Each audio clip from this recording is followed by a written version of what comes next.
Okay. Artifacts, till now you must have got the clarity. What is the meaning of artifact? Any information which is being developed or reviewed, that is called as artifact. So it can be your coding, your designing, your templates of your design, then your runtime code, compile time files, any source code files, all are these part of your artifacts. And we have seen the artifacts related to different sets, different phases also you can say. So this part we have complete. And you, whenever if someone is asking you what are artifacts in software development, you should have these direct answers. All the documents also, models, implementation files, coding, runtime files, compile time files, assessment part, tools and techniques, um, activity charts, they all are nothing but the artifacts. Okay. About this management artifact, we have seen some 9 artifacts for a management set, and here in this topic separately for management artifacts, some of the key artifacts you have to remember, from which the first one is your work breakdown structure. And this work breakdown structure is nothing but the, you can say, your activity chart or activity model, in which you have to represent that what is the budget, what is the time that will take one activity, how much time it will take second activity, how much time that will take. So in that way, the complete chart gets developed. For this work breakdown structure, some of other points you have to remember, like this WBS is dependent on the management style, product management style, organizational culture, performance, financial things available in the organization, and some specific parameters which are related to product. On the basis of all these things, this WBS is getting developed. WBS, you can say it is an architecture of your complete project plan, in which you have to show the hierarchy of elements to decompose a complete project plan into different tasks. Like this is your first task, second task, third task. Then you have to show in the first task will take how much time, and within how much budget it will complete, how many people it will require to complete task one, then on task two, then on task three.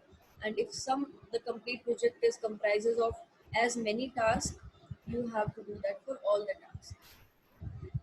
Then this WBS also shows subtasks, if any subtask we are performing for the tasks. Uh, all in all, it will give you the complete scenario of the budget, in how much money you will be able to complete, in how much duration you will be able to complete the software project. And this topic, I think it will come up in your later chapters also, so that we will see. Um, I will show you some examples of WBS, how things happen, and some activity charts also I can show you. Then comes your business plan. Business case. Sorry. Business case is nothing but about your complete project scope. That means when the project is starting, when the project is ending up. Then the comes your what is the expected profit, what is the expected budget, what is the technical and management plans, according to which we want to check whether the project is worth to invest our money or not. Okay, I think in last class I told you this is also called as feasibility study. Feasibility study is about these things only, according to the resources available in the organization for the team, according to the budget available, according to the time duration that they are expecting to complete, on the basis of which it is being decided whether we should proceed for the project or not. Okay, the main purpose is to transform the vision into economic terms. Okay, that means you have to talk about your profits, in how much less money, in how much um, less duration you are able to give good quality product. So we have to convert our vision, our objectives into the benefits, you can say. Some another things that you have to remember in this one, this business case comprises of first thing your cost estimate, profit estimate, then your schedules, time, time duration of the completion of task, risk assessment, inspections, when it will happen, objective measures of the success, feature set, achievement plan, quality achievement plan. So all these things together comprises and make this business.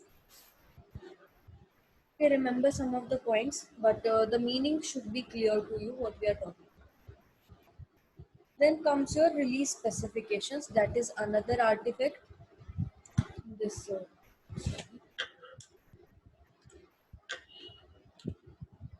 release specification is the third artifact of your management artifact set, and this release specification is about your complete scope plan and objective evaluation criterias, how you will evaluate those and whether it is ready to get released or not. It should be according to the vision statement as well as many other sources like the risk management, architectural considerations, and implementation constraints, quality basis. According to all these things, the evaluation is to be performed. Criteria are to be set so that you can finally check whether uh, your product or the part of the product is ready to release or not. It is not always about the complete release. It can be about your beta version release or alpha version release, in which you are giving some of the parts as functional and others you will give as fully functional product. So for these release specifications, some of the points or principles are to be followed, and these things are to be for sure should be there in the release specifications. Evaluation criteria that we have seen, then your follow through approach, that time to time you are checking up the progress, how many tasks are being completed, how many are pending, how you are proceeding towards the completion of the pending tasks. So all these things are follow through approach. Evaluation criteria, evaluation on the basis of the performance, quality, your implementation, that evaluation is to be done. It is according to the vision and the goals set on. Then demonstration plan. For the demonstration plan is basically this part we are giving to the customer, the user. We are demonstrating them with the help of the activities and the team responsibilities, how the work is going on. And if you are giving them some functional part of the complete project, that means you are trying to catch the attention of the customer and customer will be involved with you. That will increase the trust of customer on the organization. Okay, so these two things comes under this demonstration plan. Who is going to demonstrate what? Who is developing what? That person preferably should demonstrate the complete thing. Then your operational scenarios, use cases, whatever use cases you are utilizing for the development, and the demonstration procedures, when you are going to demonstrate, at what particular time you are going to release, traceability to vision and business case. That means according to the business case designed and developed and according to the goals set, according to that only your release should be. It should not like you have committed something else in the business case or vision statement, but you are delivering something else. It should not be like that. Okay, so these things should be there in release specification. Next comes here. These are some of the requirements, two requirements: vision statement, evaluation criteria, that we have already seen. What are they? Vision statement is nothing but captures the agreement between the stakeholder and the developer, or the buyer and the developer. Okay. Evaluation criteria, it depends on many things and it can be represented by use cases, realizations, or structured text representations. And in evaluation criteria, matrices also play some role, that on the basis of which measurement units you are evaluating your things. Then comes your next artifact, that is software development plan. This is basically a document which is uh, comprising of all the stuff from head to toe of the software development. Okay. While we are developing any software, obviously the documentation plays the crucial role to check the progress. As a customer, maybe you don't feel that is that much necessary, but as a developer, developing team, it is very much required to follow the consistent way.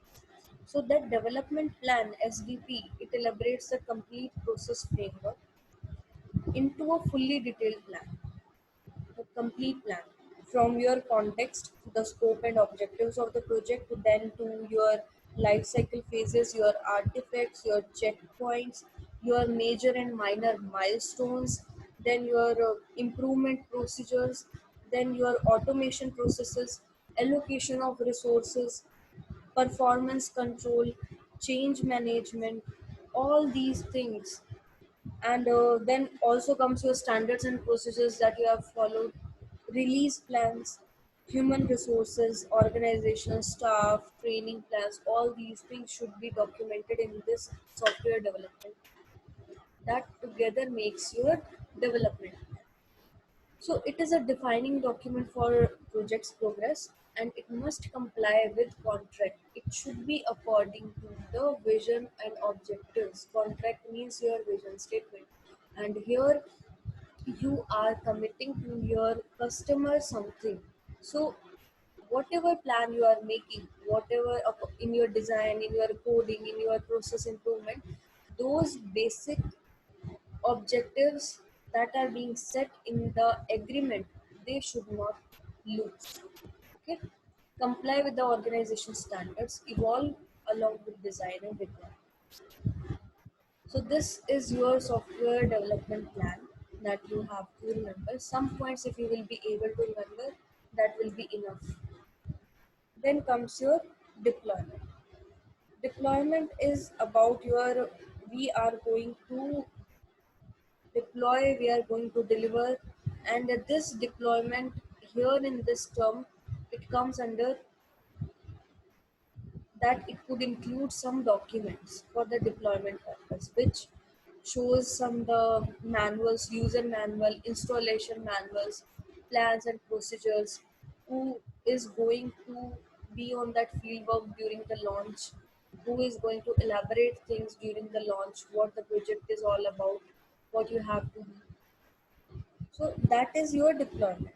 And depending upon the project, it could include these documents for transitioning the project or product into the operational status. That yes, now it is functional, and in big contractual efforts, you can say, in which the system is delivered to separate maintenance organization. Deployment artifacts may include like your operation manuals, installation manuals, plans, procedures, cutovers, site surveys. All these things are part of this.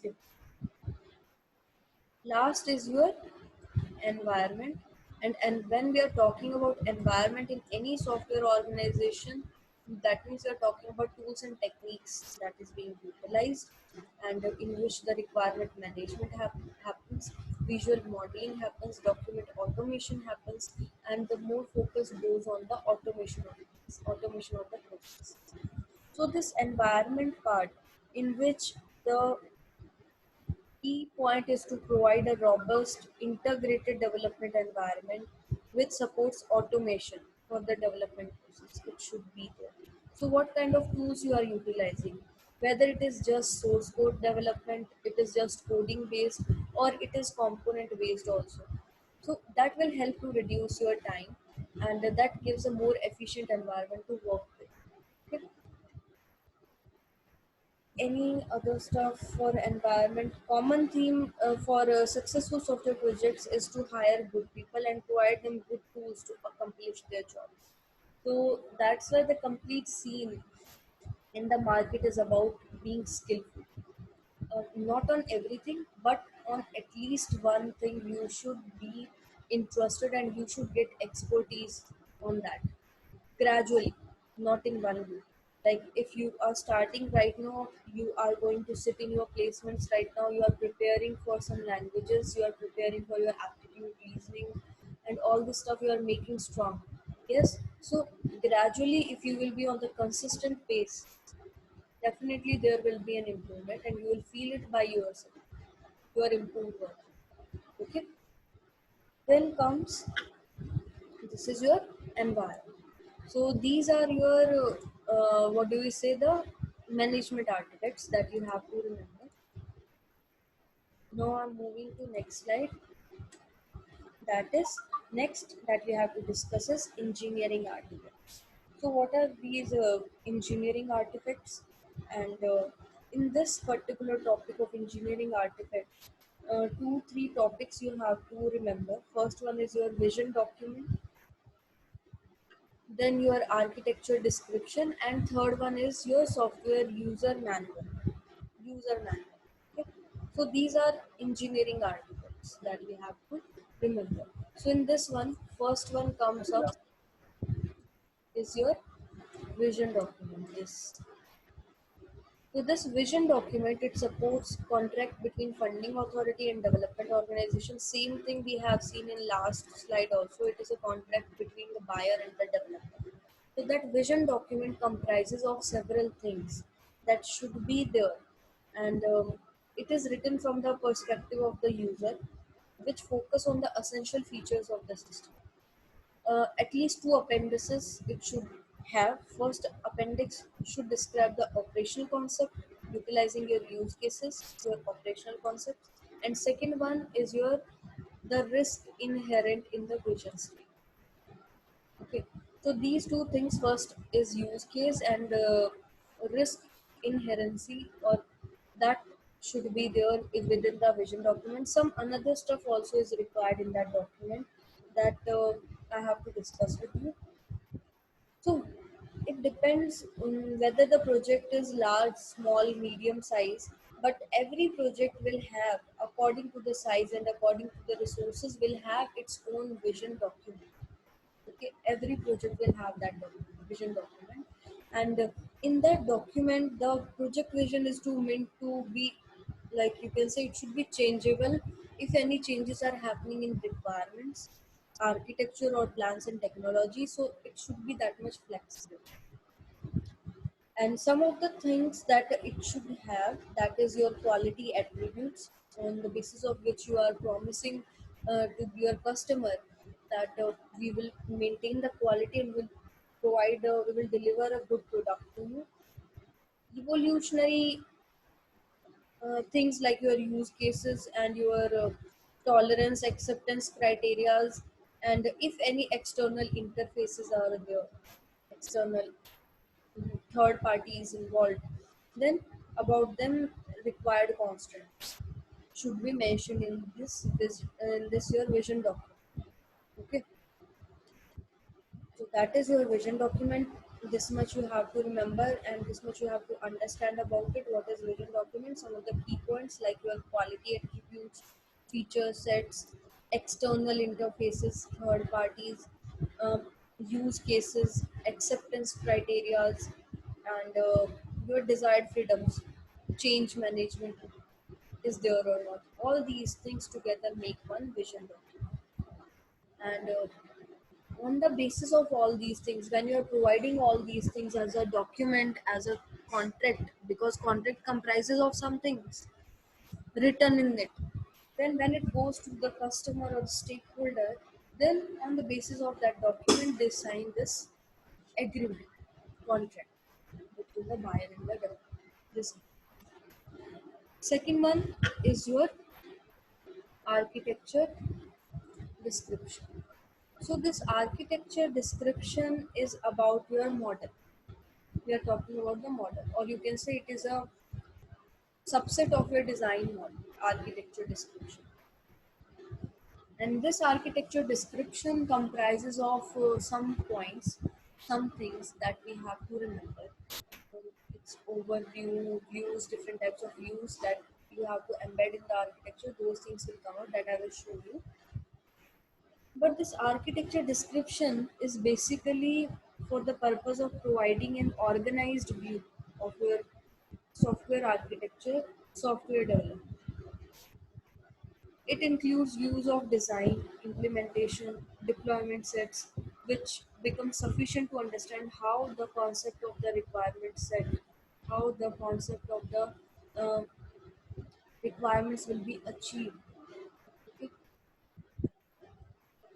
Then the architecture, I told you it is. You can say it as a subset of design model, or also you can say it like abstraction of the design model. Basically, in this part comes for your architecture description that you are modeling your complete software process development, and you are giving it one form of architecture, which includes some things like your design, implementation, deployment part, requirements. All these things will come under this architecture. Now let us see what this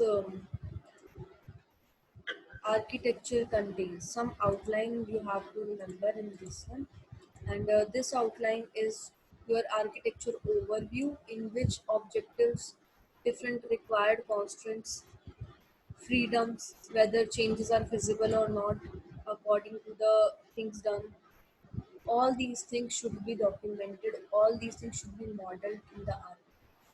Different views like your design view from the design perspective, process perspective, components, different task perspective, deployment perspective, different types of views.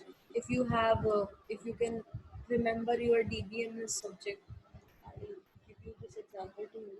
In database management system, these three types of views are there.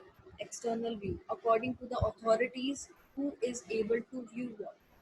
Like as a student for your ERP, that your attendance system, online attendance system, you are able to see only your attendance, where how much attendance do you have. But as a faculty, I can manage that inside part, I can put your attendance. So for both of us, our view is different, okay, for the complete development. So according to that only you can relate this part. For the architecture model, you have to design your different views according to the requirement. Then architectural interactions, primary scenarios, secondary scenarios, on the basis of the prioritized requirements, which thing is to be developed where, when, how much budget it will take, all these things. So primary scenarios in first thing what you have to do, then in secondary scenario, if there are some anomalies, then those kind of scenarios, and for that it is to be mentioned in the your architecture model. About your performance, how much effective it will be, what kind of results we can expect from this architecture design. On the basis of that, architecture performance is there. Then your rationale, trade-offs, and other substantiations. If some up downs are happening, if some changes are happening, or any potential risk is involved, so those things are to be mentioned. And another thing here, if for this trade-offs, if some any set of reasons or any logical basis for the action or belief, that what action you have to take for this purpose. So behind those things you have to explain. If you are going to perform something, then you have to give the logical reason for that, for the particular change or particular development. So that is called as nothing but your ratio. Trade-offs is nothing but your any changes are happening, okay. Then any another substantiations according to the resources and another stuff which are required, then that is to be mentioned in architecture. So that is your architecture description. Then one more is there for your engineering artifact, that is your user manual, which is very simple to understand, nothing much is there.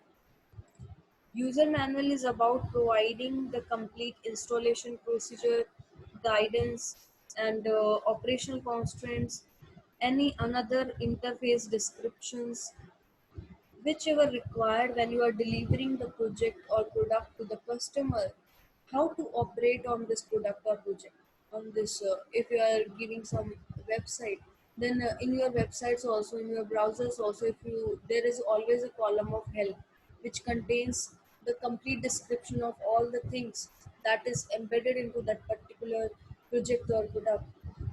In the same way, this software user manual is to be created, which is required to mention or to show, guide the customer. Okay, so that is a software user manual. You have to remember this one, and this becomes your which topic? Engineering architect. So all first one is vision document, architecture description, and then comes your software user manual. These 3 points you have to remember in this. Then last one comes your pragmatic artifacts. So about this pragmatic artifacts, what is this pragmatic artifacts and what we have to study in this one. So first thing is what is pragmatic? What is the meaning of this pragmatic? Artifacts you are already clear. Artifact means any information which can be developed or reviewed. That is called as artifact. Pragmatic means that you are dealing with things realistically now. Okay, in the real time scenario, now you are dealing things in spite of just theory. Okay, till now, before delivering the product and project to the customer, we are just into the expectations that yes, this is our expectation or this is our estimation. But when it then goes to the customer, then comes the real scenario, the reality comes around, and according to that some issues can happen. So those issues we have to cover up in this pragmatic analysis, pragmatic artifacts you can say. So what are those pragmatic artifacts? Very simple to understand. People want to review information but they don't understand the language of artifact. So it depends. If the person who is reviewing the particular artifact, they want to review the information but they don't understand the language, the platform in which it is being written. So it can be like this scenario. A regulatory agency who can react like this. I'm not going to learn UML, but I want to review the design of this software. So give me a separate description, like some flow charts or text, which I can understand. So this kind of scenario can happen. This can become one issue in software launch, software development. Then people want to review the information, but they don't have access to the, they don't know to operate on the tools. Okay, then but they want to review the information, so that can become another issue. So in this one it is not very common for the development organization to be fully tooled. Okay? It is extremely rare that the stakeholders have any capability to review the engineering artifact online. Organizations are forced to exchange paper documents, standardized formats like your UML, spreadsheets, CSS, visualization tools, webs that are rapidly making it economically feasible for all the stakeholders. So that also this kind of situation can also arose um, during the software development or after launching. Then your human readable engineering artifacts should use rigorous notations that are complete, consistent, and used in self-documented manner. That means the content that you are providing, it should be self-explainable. Okay, so that can play a good role. And in this part, properly spelled English words should be used for all the identifier descriptions, because every person who is going to utilize your software or product is not technically well. It can be the naive users. No?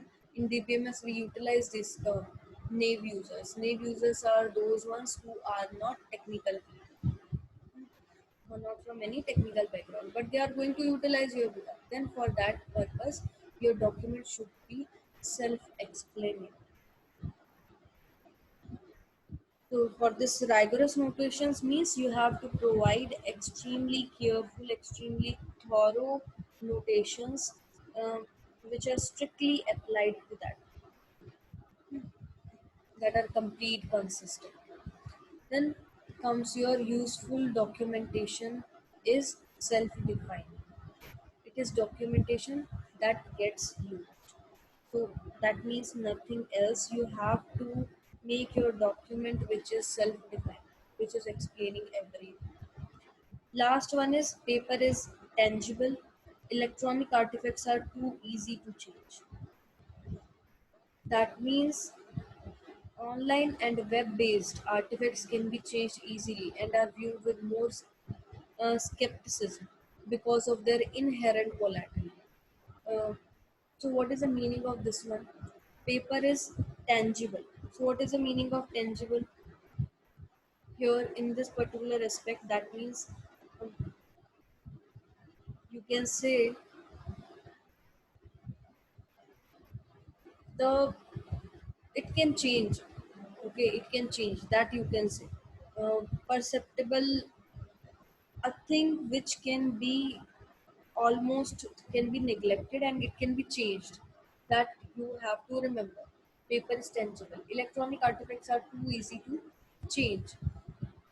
So your software things, your web-based artifacts, your online things, it is easy to make changes in them if it is required.